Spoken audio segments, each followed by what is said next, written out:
आपलं शहर आता स्मार्ट होत आहे। मग तुम्ही कधी स्मार्ट होताय? स्मार्ट न्यूजचे YouTube चॅनल सबस्क्राइब करा, स्मार्ट बना।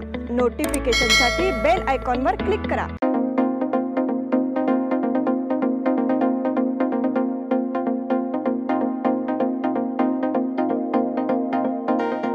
नमस्कार, मैं ओमकार अंगड़ी। स्मार्ट प्लस के आज के समाचार में आपका स्वागत। नजर सबसे पहले सुर्खियों पर। महाराष्ट्र एकीकरण समिति से आरएम चौगुले के लिए ग्रामीण की उम्मीदवारों की लिस्ट का धमाका। बीजेपी का गड़कोट दहल उठा। मराठा समुदाय को नीचा दिखाने की भावना से भाजपा के खिलाफ गुस्सा। भाजपा को पूर्व मंत्री लक्ष्मण सवदी का राम राम। 10वीं का मूल्यांकन 21 अप्रैल से। गोकाक तालुका में 5 करोड़ रुपए जप्त।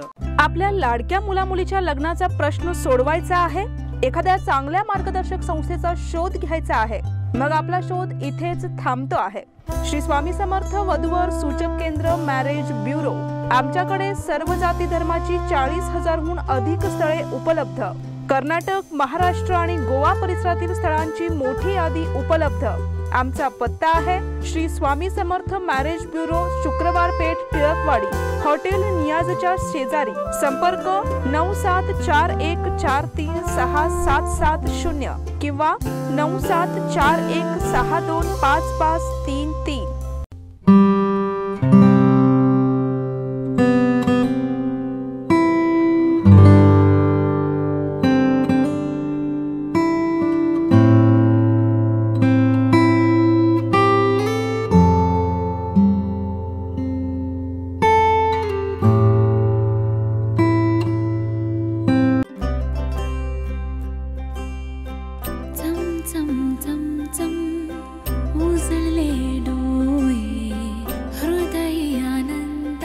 BS Channabasappa and Sons, the textile mall at Tilakwadi, Belagavi.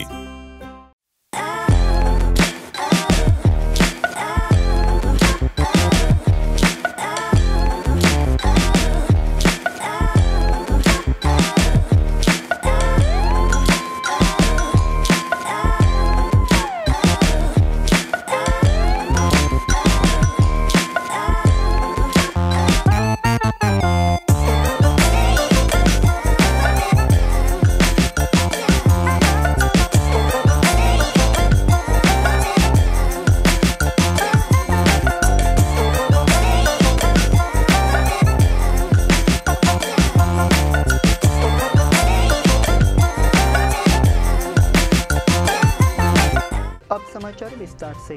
Belgaum ग्रामीण निर्वाचन क्षेत्र में जिसने पूरे तालुका का ध्यान आकर्षित किया है, आरएम चौगुले की उम्मीदवारी की घोषणा कर दी गई है। तो अब महेश समिति की जीत के लिए मराठी भाइयों से एकजुट होकर विजय बनाने की अपील की है। ग्रामीण क्षेत्रों में महेश समिति के नेतृत्व में 5 लोगों ने चुनाव लड़ने के लिए आवेदन दिया था। उन अभ्यर्थियों का साक्षात्कार लिया गया। इसके बाद चयन समिति ने प्रत्याशी के नाम की घोषणा की। तालुका महेश समिति ने उम्मीदवारों से बेलगाम ग्रामीण निर्वाचन क्षेत्र के लिए आवेदन करने की अपील की। इसके अनुसार पूर्व महापौर Shivaji Sundkar, RM Chougule, Ramchandra Motkekar, RM Patil, advocate Sudhir Chavan ने आवेदन किया था।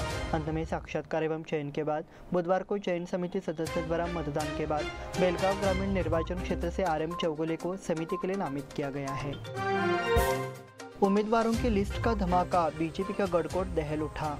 विधानसभा चुनाव के लिए लंबे समय से प्रतीक्षित भाजपा की पहली सूची ने मंगलवार बड़ा धमाका कर दिया है। राजनीतिक हलकों में अब चर्चा शुरू हो गई है कि इस सूची ने राज्य में सत्ता स्थापित करने के बीजेपी के सपने का द्वार खोल दिया है। क्या मौजूदा विधायक और पूर्व मुख्यमंत्रियों समेत कई लोगों को तगड़ा झटका देकर बीजेपी की चाल कामयाब होगी? इसका जवाब चुनावी राज्य से लेना होगा। वर्तमान में इस बात को लेकर असमंजस का माहौल है कि गुजरात में सफल हुआ तंत्र कर्नाटक में कितना सफल होगा। पूर्व उप मुख्यमंत्री और पार्टी के दिग्गज नेता ईश्वरप्पा ने मंगलवार को राजनीति से संन्यास लेने की घोषणा की। इससे पहले पार्टी नेतृत्व से नाराजगी जताते हुए पूर्व मुख्यमंत्री बीएस येडियुरप्पा ने दिल्ली में हुई बैठक से भी किनारा कर लिया है। अब पूर्व मुख्यमंत्री जगदीश शेट्टर ने भी बगावत का झंडा बुलंद कर दिया है। इस पृष्ठभूमि के खिलाफ यह स्पष्ट है कि भाजपा को दुविधा का सामना करना पड़ रहा है। मराठा समुदाय को नीचा दिखाने की भावना से भाजपा के खिलाफ गुस्सा। भारतीय जनता पार्टी के उम्मीदवारों की सूची मंगलवार रात घोषित की गई। बेलगांव तालुका में मराठा समुदाय बहुमत में है और उनका वोट निर्णायक होगा। इस बीच बेलगाम में मौजूदा विधायक दूसरा मौका मिलने की उम्मीद लगाए बैठे थे, लेकिन बेलगाम उत्तर विधायक अनिल बेनके का पत्ता नई जारी सूची से काट दिया गया है। इसलिए उनके समर्थकों ने कित्तूर चनामा सर्कल पर विरोध प्रदर्शन किया। कार्यकर्ताओं ने जोरदार नारेबाजी करते हुए विरोध जताया कि भाजपा ने मराठा समुदाय को पीछे छोड़ दिया है। विधायक अनिल बेनके के समर्थकों द्वारा आंदोलन शुरू किए जाने के बाद पुलिस की एक टीम मौके पर पहुंची और स्थिति को नियंत्रित करने का प्रयास किया। भाजपा को पूर्व मंत्री लक्ष्मण सवदी का राम राम। बीजेपी द्वारा विधानसभा चुनाव के लिए कई दिग्गज उम्मीदवारों की उम्मीदवारी खारिज किए जाने के बाद बीजेपी में गुस्से का दौर शुरू हो गया है। इसी के तहत पूर्व उप मुख्यमंत्री लक्ष्मण सवदी ने भी बीजेपी को झटका देते हुए विधान परिषद सदस्य पद से इस्तीफा दे दिया है। लक्ष्मण सवदी अथनी विधानसभा क्षेत्र से 3 बार विधायक रह चुके हैं। उन्होंने 10 मई को होने वाले विधानसभा चुनाव के लिए भाजपा के साथ अपना उम्मीदवारी आवेदन दाखिल किया था। हालांकि अथनी निर्वाचन क्षेत्र में मौजूदा विधायक महेश कुमथली की उम्मीदवारी की घोषणा से खफा लक्ष्मण सवदी ने संवाददाता सम्मेलन में कहा है कि वो गुरुवार को विधान परिषद और भाजपा की प्राथमिक सदस्यता से इस्तीफा दे देंगे। 10वीं का मूल्यांकन 21 अप्रैल से। 10वीं की परीक्षा 15 अप्रैल को खत्म होगी। उसके बाद 6 दिन यानी 21 अप्रैल से राज्य में 247 केंद्रों पर कक्षा 10वीं के पेपर की परीक्षा की जाएगी। इसके लिए 111 कंप्यूटरों को जोड़ा गया है और कंप्यूटरों में इंटरनेट की सुविधा है। लगातार 10 दिनों तक पेपर परीक्षा का काम चलेगा। गर्भवती महिलाओं को जांच कार्य से छूट दी गई है। गोकाक तालुका में 5 करोड़ रुपए जब्त। पुलिस और चुनाव टीम ने गोकाक तालुका के अंकल की पुलिस स्टेशन से 5 करोड़ रुपए नकदी जब्त की है। यह कार्रवाई मंगलवार यादलगुड़ चेक पोस्ट पर की गई। जिला केंद्रीय सहकारी बैंक की राशि वाहन द्वारा यादलगुड़ चेक पोस्ट से अंकल की होते हुए ले जाई जा रही थी। यह पाया गया कि राशि का परिवहन संबंधित विभाग से अनुमति लिए बिना और राज्य निर्वाचन आयोग के दिशा निर्देशों का पालन किए बिना किया जा रहा था। लिहाजा गोकाक और अंकल की पुलिस के साथ ही चुनावी भरारी टीम ने इस राशि को जब्त कर लिया। उक्त राशि गोकाक स्थित उप कोषागार में जमा करा दी गई है। इस बुलेटिन में वक्त हो गया छोटे से ब्रेक का। देखते रहे स्मार्ट प्लस।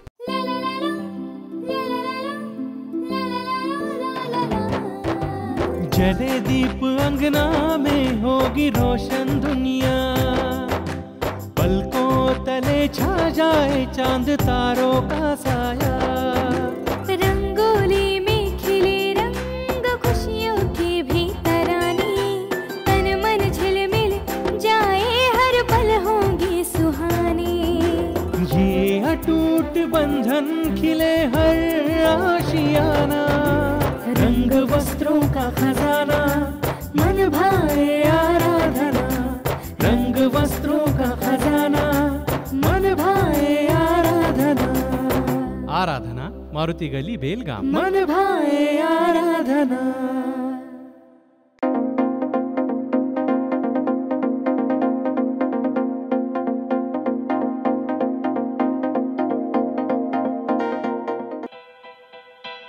बेलगाम वासियों के पसंद में उतरा उड़ान बार एंड रेस्टोरेंट। सोशल डिस्टेंसिंग का ख्याल रखते हुए हमारा स्टाफ देता है बेहतरीन सर्विस का विश्वास।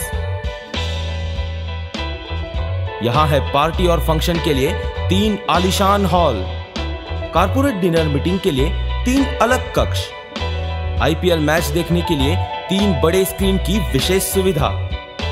इसके साथ ही साफ सुथरा किचन जहां हमारा वेल क्वालिफाइड स्टाफ देता है क्वालिटी और हाइजीनिक फूड की गारंटी। तो फिर खाने की हो बात तो आना परिवार के साथ। उड़ान बार एंड रेस्टोरेंट, लिंगराज कॉलेज के पास, बेलगावी। फोन 0831 2435 777। ब्रेक के बाद फिर से आपका स्वागत। बढ़ते हैं अगले समाचार की ओर। हर हर महादेव का गुंजायमान, भक्तों का उत्साह चरम पर। ऐसे ही रौनक भरे माहौल में मंगलवार को एलूर में कार्यक्रम संपन्न हुआ। इसके लिए मंगलवार की शाम हजारों श्रद्धालुओं की भीड़ उमड़ पड़ी थी। ग्राम देवता चांगलेश्वरी देवी, कलमेश्वर और महालक्ष्मी देवी के जन्मोत्सव का संयुक्त यात्रा महोत्सव सोमवार से शुरू हो गया। मंगलवार की शाम चांगलेश्वरी देवी मंदिर के सामने हर हर महादेव और श्री चांगलेश्वरी माता की जय ऐसे नारे लगाकर कार्यक्रम आयोजित किया गया।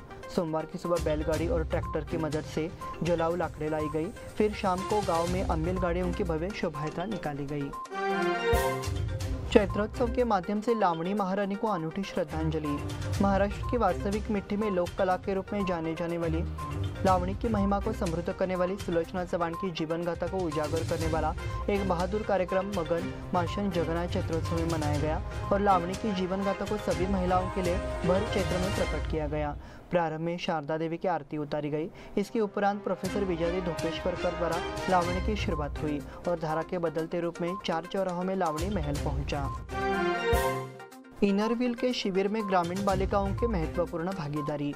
बेलगाम के इनरव्हील क्लब ने महावीर भवन में 2 दिवसीय आवासीय शिविर असमी का उद्घाटन किया। इस कैंप में 25 ग्रामीण स्कूलों की 50 लड़कियों ने भाग लिया। मंगलवार को विभिन्न विषयों पर मार्गदर्शन एवं स्वास्थ्य जांच की गई। शिविर का उद्घाटन मुख्य अतिथि अनुभवी मैराथन धावक मयूरा शिवलकर ने किया। शर्मिला कोरे उन्होंने दीप प्रज्वलित किया। मयूरा शिवलकर ने कैंसर पर काबू पाने और किसी भी समस्या का सामना करने के बारे में मार्गदर्शन दिया। जीवन खटाव ने स्कूल में लड़कियों को मार्गदर्शन किया कि स्मृति को कैसे बनाए रखा जाए, विज्ञान का अध्ययन करते समय सूक्ष्म विवरणों को कैसे याद रखा जाए। लेफ्टिनेंट दिशा शुक्ला ने बताया कि सैन्य सेवा के लिए जाते समय कैसी तैयारी करनी चाहिए और इस क्षेत्र में किस प्रकार की चुनौतियों का सामना करना पड़ता है। दिग्गज भवन की पहली वर्षगांठ समारोह। जाइंट सोशल वेलफेयर एसोसिएशन और Giants group of Belgaum main की पहल पर बने जाइंट्स भवन की पहली वर्षगांठ मनाई गई। जाइंट सोशल वेलफेयर एसोसिएशन के अध्यक्ष PR कदम ने कपिलेश्वर रोड स्थित जाइंट्स भवन में आयोजित कार्यक्रम की अध्यक्षता की। मंच पर सचिव शिवराज पाटिल, जाइंट्स के विशेष समिति सदस्य मोहन कारेकर और Giants group of Belgaum main के अध्यक्ष सुनील मुदकेकर मौजूद थे। प्रारंभ में शिवराज पाटिल ने स्वागत और परिचय दिया। इस मौके पर PR कदम ने केक काटा और सालगिरह की हार्दिक शुभकामनाएं दी। राष्ट्रीय मराठा पार्टी 50 विधानसभा सीटों पर चुनाव लड़ेगी। पार्टी के राष्ट्रीय अध्यक्ष अंकुशराव शिवाजीराव पाटिल होनालीकर ने बताया कि राष्ट्रीय मराठा पार्टी कर्नाटक विधानसभा की 50 सीटों पर चुनाव लड़ेगी। एक संवाददाता सम्मेलन में बोलते हुए राष्ट्रीय मराठा पार्टी के अध्यक्ष अंकुशराव शिवाजीराव पाटिल होनालीकर ने कहा कि 25 मार्च 2019 को राष्ट्रीय मराठा पार्टी को एक राजनीतिक दल के रूप में मान्यता दी गई है। संविधान के अनुसार SC/ST को 50% आरक्षण दिया जाता है, लेकिन अन्य समुदायों जैसे मराठा, ब्राह्मण, लिंगायत में कई परिवार आर्थिक रूप से पिछड़े हुए हैं। यह हमारी पार्टी का मुख्य एजेंडा है कि उन्हें उस आधार पर आरक्षण मिलना चाहिए। इसके अलावा पार्टी ग्रामीण क्षेत्रों में सड़क, पेयजल, उचित फसल मुआवजा दिलाने के उद्देश्य से चुनाव लड़ रही है। इससे पहले राष्ट्रीय मराठा पार्टी लोकसभा और विधानसभा की 5 सीटों पर चुनाव लड़ चुकी है। मुरलीधर पाटिल को महाराष्ट्र एकीकरण युवा समिति द्वारा सम्मानित किया गया। महाराष्ट्र एकीकरण युवा समिति ने हाल ही में मुरलीधर पाटिल को सम्मानित किया। महाराष्ट्र एकीकरण समिति की एकता को प्रदर्शित करते हुए खानापुर निर्वाचन क्षेत्र से मुरलीधर पाटिल की उम्मीदवारी की घोषणा की गई है। इस बारे में उनके साथ मई समिति के अध्यक्ष और कार्यकारी अध्यक्ष को भी सम्मानित किया गया। अध्यक्ष अंकुश केसरकर, पूर्व अध्यक्ष शुभम शेलके, महासचिव श्रीकांत कदम, पूर्व कार्यकारी अध्यक्ष सूरज कुडूचकर, साईनाथ शिरोडकर, प्रतीक पाटिल, आनंद पाटिल, आशीष कोचेरी, नारायण मुचंडीकर और प्रवीण रेडेकर आदि कार्यकर्ताओं ने खानापुर तालुका के आधिकारिक उम्मीदवार से मुलाकात की और बधाई दी और जीत की कामना भी की। इस अवसर पर तालुका अध्यक्ष गोपाल देसाई, कार्यकारी अध्यक्ष यशवंत बिरजे आदि को सम्मानित किया गया। इसी के साथ स्मार्ट प्लस के आज के समाचार समाप्त हुए। धन्यवाद।